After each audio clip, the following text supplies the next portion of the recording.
éphéméride d'espérance, les cœurs vibrent de confiance. Maliennes, Maliens, mes chers compatriotes, il y a 62 ans que les pères fondateurs du Mali célébraient en communion avec le peuple l'accession de notre pays à la souveraineté nationale et internationale.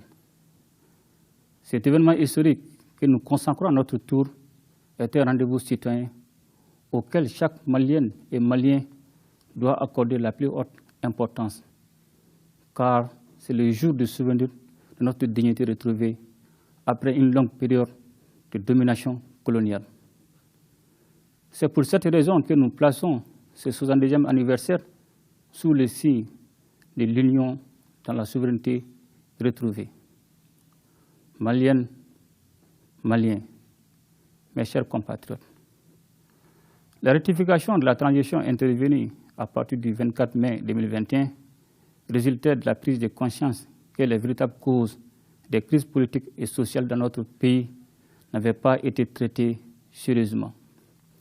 Le défi majeur auquel nous faisions face était alors de savoir comment nous épargner désormais un éternel recommencement. C'est pour trouver des réponses appropriées à leurs revendications légitimes que les Maliens se sont retrouvés au cours des mémorables assises nationales de la refondation qui ont tracé les sillons des réformes dans tous les domaines de la vie nationale.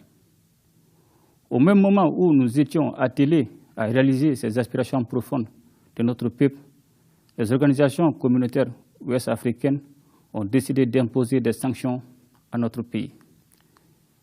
Il me plaît ici de saluer une fois de plus la résilience du brave peuple malien qui, dans la plus grande dignité, a supporté les difficultés et les désagréments engendrés par cette situation. Ces sanctions conjuguées avec d'autres facteurs ont occasionné une augmentation du coût de la vie qui a affecté l'ensemble de la population, mais plus particulièrement les couches vulnérables. Il est heureux que nous ayons tous pris conscience du fait que c'était le prix à payer pour atteindre nos objectifs à moyen et à long terme. Maliennes, Maliens, mes chers compatriotes, le Mali se trouve à une phase décisive de son histoire. Ce n'est donc pas le moment de succomber au démon de la division, malgré les actions de manipulation et les campagnes médiatiques mensongères à but subversif, visant à saper le moral de nos vaillants soldats et à créer la confusion au sein de notre peuple. Rappelons-nous, l'union nous a toujours permis de triompher sur l'adversité, alors que la division a donné à nos ennemis la possibilité d'avoir la victoire sur nous. Maliennes, Maliens, mes chers compatriotes, nous ne pourrons atteindre nos objectifs que dans un environnement sécurisé. C'est pourquoi la priorité de l'heure demeure la défense de la patrie. Aux officiers, sous-officiers et militaires du rang, j'exprime ma fierté et ma confiance pour leur dévouement au service de la nation. Par la même occasion, je salue la mémoire des vaillants soldats maliens et étrangers tombés sur le champ d'honneur et formule des vœux de prompt rétablissement aux blessés. À tous, je réitère la gratitude de la nation malienne. J'ai également une pensée pieuse pour les nombreuses victimes civiles et innocentes de toutes les localités meurtrières du pays. Nous promettons de poursuivre le combat jusqu'à la libération totale de notre pays. Maliennes, Maliens, mes chers compatriotes, pour atteindre nos objectifs militaires, le gouvernement a, au cours des derniers mois, acquis et mis à la disposition des forces armées des équipements de dernière génération. Il s'agit notamment des véhicules tactiques, d'engins blindés, de camions logistiques, d'ambulances, d'armes individuelles et collectives, mais aussi des vecteurs aériens.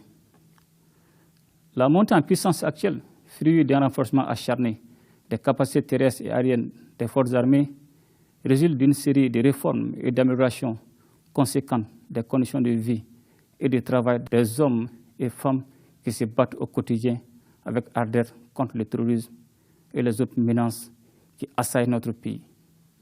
Rien n'aurait pu se réaliser sans une politique cohérente de défense par le biais de laquelle d'importants projets de réhabilitation et de construction d'infrastructures ont été réalisés. Au nombre de ces réalisations en cours figure en bonne place un hôpital militaire de haut niveau et 4 000 logements pour les forces de défense et de sécurité, en lieu et place d'habitats spontanés dont la prolifération devenait un facteur d'insécurité pour nos casernes. Maliennes, Maliens, mes chers compatriotes, l'œuvre de refondation de l'État initiée sur la base des recommandations des Assises nationales de la refondation se poursuit à travers plusieurs actions comme l'adoption d'une nouvelle loi électorale et l'élaboration d'une nouvelle constitution qui nous permettront de doter notre pays d'institutions démocratiques stables. Au regard du vœu ardemment exprimé par le peuple malien lors des Assises nationales de la refondation, il était devenu indispensable de respecter la volonté populaire, d'où le comité indépendant de suivi et évaluation des recommandations des Assises. Dans le même sillage, le renouveau de l'administration d'État est engagé avec les activités de mise en place des systèmes intégrés de gestion des ressources humaines de l'État et des collectivités territoriales, intégrant les données du recensement administratif à vocation d'État civil. Maliennes, Maliens, mes chers compatriotes, s'il y a un domaine où les Maliens ont de fortes attentes, c'est bien celui de la gouvernance de l'État. À ce niveau, il me plaît de rappeler que la lutte contre la corruption et la délinquance économique et financière figurent au centre des actions du gouvernement de la transition. Cette nouvelle dynamique, fondée sur une justice redynamisée, va se poursuivre afin de tracer le cadre d'une nouvelle gouvernance fondée sur le respect du bien public, la récompense du mérite et la sanction de la faute. Les instabilités sociopolitiques dans nos pays surgissent la plupart du temps à la suite des injustices. C'est fort de cette évidence que les autorités de la transition ont réservé une place centrale à la justice. Qu'il s'agisse de réguler les relations entre citoyens ou veiller au respect de la légalité ou même consolider la démocratie, la justice remplit une fonction transversale dans la société. En cela, elle doit lutter contre les infractions économiques et financières et garder son rôle de régulateur pour la société. Conformément à mes orientations et instructions, la lutte contre la délinquance économique et financière demeure au cœur des actions du gouvernement de la transition dans le domaine de la gouvernance. Dès à présent, et en attendant l'opérationnalisation du pôle national économique et financier, des actions sont en cours pour donner des suites judiciaires aux différentes dénonciations faites par les structures de vérification et de contrôle. Maliennes, Maliens, mes chers compatriotes, la réalisation des ambitions de notre nation est liée à l'existence d'un capital humain de qualité qui est lui aussi tributaire des secteurs de la santé, de l'éducation et de la culture.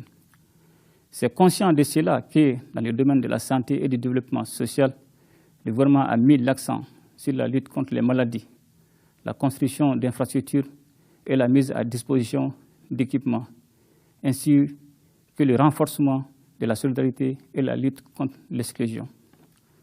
Dans le secteur éducatif, le gouvernement travaille à améliorer la gouvernance à travers notamment l'organisation d'examens exempts de toute fraude, le dernier recrutement des fonctionnaires par le ministère du Travail, de la fonction publique et du dialogue social a été illustratif des idéaux de la refondation en cours.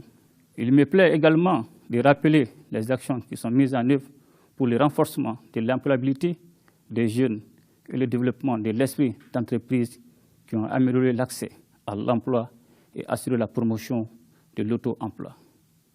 Qu'il me soit également permis de saluer la performance de nos sportifs qui honorent notre pays aux différentes compétitions. En définitive, toutes les actions destinées à avoir un capital humain compétent devraient reposer sur un type nouveau de Maliens qui sera le bâtisseur du Mali Koura. À cet effet, la culture a un rôle déterminant à jouer. Il s'agit, dans ce domaine, de protéger et de valoriser notre patrimoine culturel et de faire émerger un Malien pétri des valeurs cardinales de notre société, un Malien travailleur et patriote. Maliennes, Maliens, mes chers compatriotes, le développement économique est un impératif pour satisfaire les besoins vitaux de la population et assurer l'avenir. C'est pourquoi le gouvernement s'est attelé à agir sur les différents segments qui sont l'économie et les finances, les infrastructures, le développement rural, l'énergie et les mines, l'industrie et le commerce.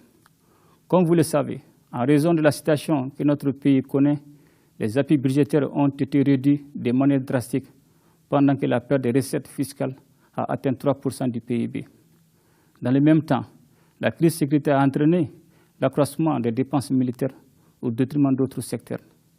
Le contexte s'est encore détérioré avec les sanctions de la CEDEAO et de l'UEMOA, ainsi que l'évolution de la crise en Ukraine. Toutefois, le Mali a poursuivi ses efforts dans le sens d'une gestion efficiente des finances publiques, orientée dans le sens du respect des critères de convergence et des programmes convenus avec les partenaires techniques et financiers. En dépit des effets conjugués des différentes crises que le pays a subies, l'économie malienne est ressortie et résiliente en 2021 avec une croissance de 3,1% contre une récession de 1,2% en 2020. Et ce, en plus d'un déficit budgétaire maîtrisé à 4,7% contre 6,2% en 2020. La croissance devrait s'accélérer en 2022 pour atteindre 4,2% malgré les effets néfastes des sanctions économiques et financières de la CEDEAO et la crise ukrainienne. Avec la levée des sanctions de la CEDEAO et de l'UEMOA, le Mali s'est mis à jour de l'ensemble de ses engagements internationaux. Le financement de l'activité économique a repris et progresse significativement grâce au dynamisme du secteur financier. Maliennes, Maliens, mes chers compatriotes, le gouvernement est pleinement conscient des difficultés que connaissent les ménages, particulièrement les femmes et les enfants, en raison de la hausse des prix. Cependant, des efforts considérables sont consentis pour alléger leurs souffrances. Ainsi, le gouvernement a poursuivi la politique de subvention en matière de santé et a assuré un approvisionnement correct du pays en produits de première nécessité à un prix maîtrisé. Maliennes, Maliens, mes chers compatriotes, le domaine des transports et des infrastructures est vital pour notre pays à un moment où il est engagé à relever de nombreux défis. Ainsi, dans ce domaine, les réalisations majeures ont porté sur la poursuite et le renforcement des actions de désenclavement intérieur et extérieur du pays, avec la réalisation ou la réhabilitation d'infrastructures routières dans toutes les régions du pays. Dans le secteur de l'agriculture, il est important de rappeler que notre pays a récupéré sa place de premier producteur de coton en Afrique. Au niveau du sous-secteur de l'élevage et de la pêche, des efforts importants ont été fournis pour booster la production dans ces secteurs. Maliennes, Maliens, mes chers compatriotes, les efforts destinés à assurer la couverture des besoins en énergie électrique des populations et des activités socio-économiques du pays se sont poursuivis à travers le renforcement des capacités de production hydroélectrique et thermique.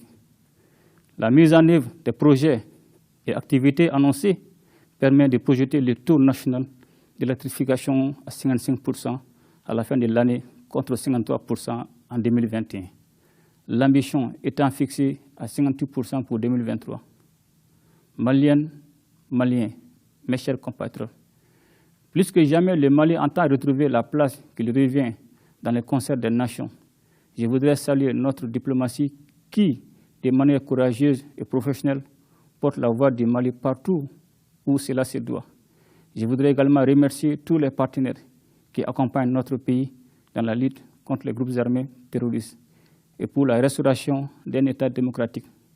Notre pays est soucieux de raffermir ses relations avec tous les autres pays et de participer activement à la vie internationale. Cependant, il est important que nos partenaires comprennent que les relations avec notre État doivent être désormais fondées sur les trois principes suivants: le respect de la souveraineté du Mali, le respect des choix stratégiques opérés par le Mali, la défense des intérêts du peuple malien dans les prises de décision. C'est aussi le lieu pour moi de saluer l'ensemble des Maliens établis à l'extérieur pour leur souci constant de défendre la patrie et d'apporter leur pierre à l'œuvre du développement économique. Maliennes, Maliens, mes chers compatriotes, la question de la souveraineté qui nous est chère à tous ne doit pas être un vain mot. c'est-à-dire un simple slogan destiné à mobiliser la population. Nous devons travailler à nous donner les moyens de nos ambitions de nation souveraine. Les différentes péripéties que notre pays a connues ces derniers temps nous ont permis de mieux connaître les causes de notre vulnérabilité. Ainsi, fort des enseignements tirés de toutes les difficultés dont certaines nous ont été imposées à dessein, nous avons décidé de réduire la dépendance de notre pays vis-à-vis des facteurs exogènes et de lui assurer plus d'autonomie. Ainsi, le gouvernement envisage la relance des secteurs productifs stratégiques pour la sécurité et l'indépendance économique du pays. Il s'agit notamment de la relance de la compagnie malienne des textiles, des chemins de fer, de l'usine malienne des produits pharmaceutiques. Dans la même optique, nous allons relancer le projet de construction du barrage de Saoussa. Ceci nous permettra de produire de l'électricité pour couvrir une bonne partie de notre consommation et assurer l'irrigation des terres de culture. Maliennes, Maliens, mes chers compatriotes, pour renforcer cette politique d'autonomisation de notre pays, le gouvernement va ouvrir plusieurs nouveaux chantiers. Il s'agit en plus de l'ouverture de l'école africaine des mines, de la création d'une société de recherche et d'exploitation minière, ainsi que de la construction d'une usine de raffinage de l'or et d'une usine de filature de coton. Dans notre stratégie économique, il s'agit désormais, dans une optique de renforcement du tissu industriel du pays, de transformer les matières premières stratégiques sur place pour créer de la valeur ajoutée. Dès demain, nous lancerons également la construction d'un complexe hospitalier de 4e référence pour diminuer les évacuations sanitaires de nos concitoyens. Enfin, pour concrétiser notre ambition de nous placer sur l'orbite des technologies modernes, le pôle scientifique et technologique du Mali verra bientôt le jour. La première composante de ce pôle sera le centre de recherche en robotique et en intelligence artificielle qui aura pour mission de faire émerger des chercheurs de haut niveau et d'assurer l'encadrement des jeunes talents, écoliers, lycéens et étudiants dans le domaine technologique.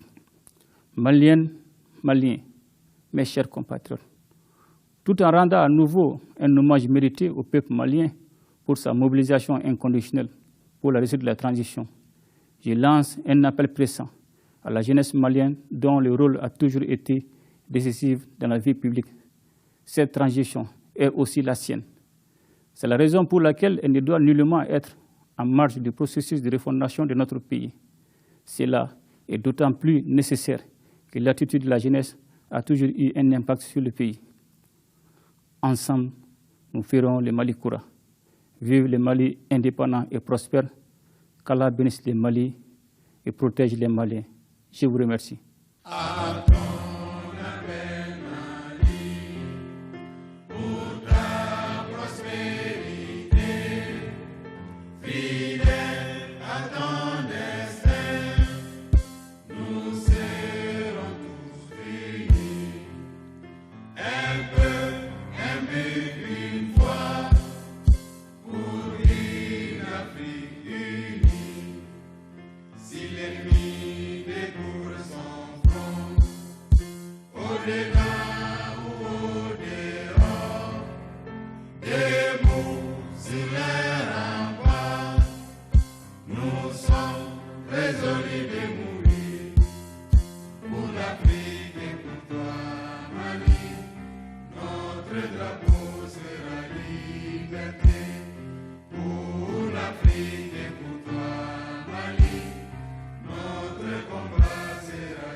Chanflerie